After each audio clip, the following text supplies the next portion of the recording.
because this is the first show since Degrassi, not Next Class Degrassi, but Degrassi The Next Generation, where I really feel as if we're getting into seeing more people of color's stories on the big screen, and I am absolutely loving it. And I really just hope that Grand Army can be great next season. But considering all of their people of color, all of the writers of color quit the show, let's see. So my favorite characters in order are Layla, Mira, Dominique, John Ellis, and then Joey Del DeMarco. Now, if I'm really being honest, I do feel like all of the male characters in the show were completely unnecessary. And I really wish they would have talked more about Mira's character. I feel like if her storyline was deeper. I didn't really like Sid's character. Felt like, again, something that should have focused on Mira and not Sid. So who I wish I saw more on the screen, Mira. Love Mira. Mira was eating the girls up the entire show. Mira was a baddie. She looked great, looked youthful, pretty. I just really enjoyed her presence the entire show, and I just wish there was more focus on Mira.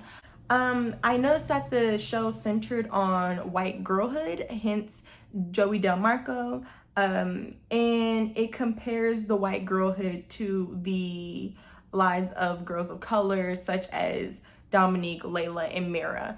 Now, I also noticed that I think Layla was a very important character because Layla was trying to operate as a white girl, not because she wanted to, but because she was raised by white parents in a white household. I loved her character so much because it's just like, you too would be a little bit confused on like your place in the world if your parents weren't the same ethnicity as you, if you had only known that you came from China, but like you didn't really have like any background of like the history of China, the different ethnic groups in China. There's a lot you can't just come from another country, be adopted by people not from that country or who have no history ties to that country, and then just exist as what these people want you to exist in. And I really love that Layla confronted her mom at towards the end of the season. It was just like, Mom, I'm living this life that you put on me, but no one's ever asking me like how I feel about this life. And it's just like, it's very hard for me to operate as a girl of color when my parents are white people and I don't know myself. I don't know my history to really create something of myself. So I really love Layla's character, and I think that all of her actions were justified.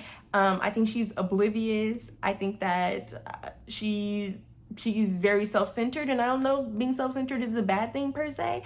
I think it's just something that we're not used to seeing from girls of color, and everybody was like wanting to attack her, but like Layla is what you see all the time white women portray, and it's just like, because she's Chinese, everyone's just like, girl, what are you doing? And it's just like, she worried about herself and her own needs, and I mean, like, as she should. I mean, go ahead and live it up, sis. So I actually enjoyed Layla's character. I loved it. I thought she was great, and I felt like it was very realistic. A character that needs more development was Sid, as I said before, and I just felt like Sid's whole character felt very forced. I don't know why they went with choosing Sid's storyline instead of choosing Mira's, because again, most of the show felt like it was about girlhood. So why was Sid the only male that had as many lines as he did? Really just confused me.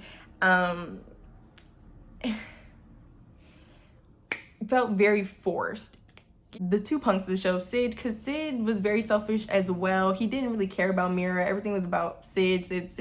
Hence why he wasn't even mad when that guy like really released his sister's nudes. He was more mad that like he had to swim with him. So I'm just like, forget you, Sid. You're not my favorite character, and I do rate you as a punk, because who gets punched in the face? And that's just it. Like, he didn't even get knocked out. He just got punched in the face, and he didn't want to continue the fight. I was like, okay.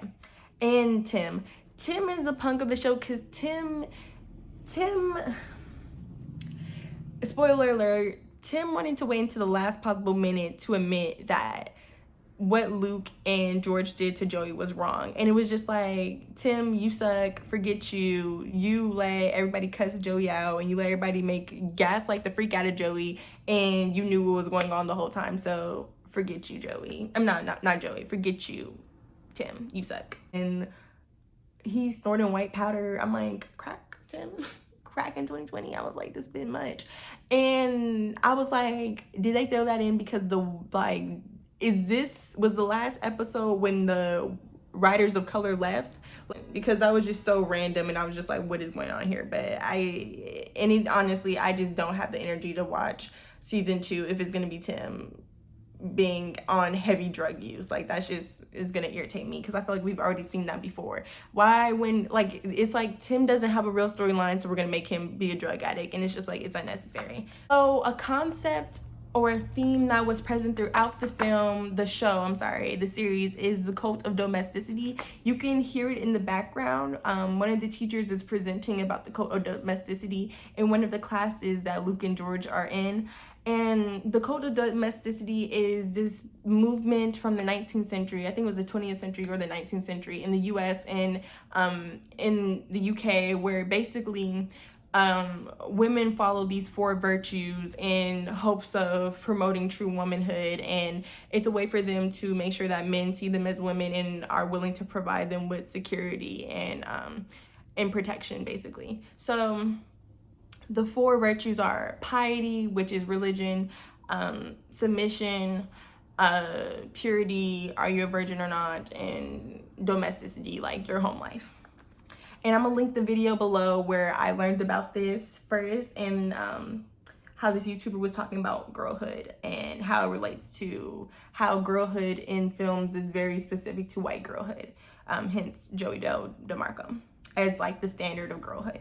So cult of domesticity throughout the film that we see, piety, this is the religion. All of the girls that we see in the show are religious. So for Layla, she practices Judaism. She was raised in a Jewish household, and her parents weren't religious, but she's now in high school trying to get close to her best friend's rabbi, and she's really trying to just figure out like how to, practice Judaism as a Chinese American girl. And Joey is Catholic. In the end of the show, she ends up at a Catholic all-girls school, which I relate to because I go to an all-women's college, all-women's Christian college. So, woo! And Dominique is also Catholic. I found this out because I had to look up like what are like the main religions that Haitians practice, and this says Roman Catholicism. So Dominique is Catholic, and we see her at her own church midway through the series. And then Mira they didn't tell exactly what Mira's religion is, but it has been stated that Mira is not Muslim, but they are practicing something else. So that shows that all of the women in this show, all of the young girls, are religious to a large degree. Then here comes the next part, purity. So, all of the girls are really like trying to understand their sexuality. I think the person whose sexuality was least talked about was Dominique. Just in terms of, it was just like she's dating John Ellis, but John Ellis makes that one little sex joke, and she's kind of like taken back and a little bit surprised, but that's as far as it goes with Dominique and her sexuality. But the rest of the girls, Mira is the feminist that Joey thought she was, and that's what takes me out. Mira uses her platform, the vagina monologues, to even inform her parents that like, this is my body and I'm gonna do what I want with it. Joey's feminism was, I'm gonna pour water down my shirt and let's see what happens. So I definitely think it was a good comparison of like feminism for white women versus feminism for women of color, and how the two often are very different. So again, Layla struggles with her sexuality just in the fact that like she feels very unsatisfied, and she doesn't feel like a lot of guys are she doesn't know how to go about asking for her own pleasure. So that's something that she works towards throughout the show. None of them are, I guess, pure in terms of just the idea of purity where you wait until marriage, but Joey being impure or not pure from like the beginning of the show, when her friend accuses her of like having an abortion prior, even to the ending when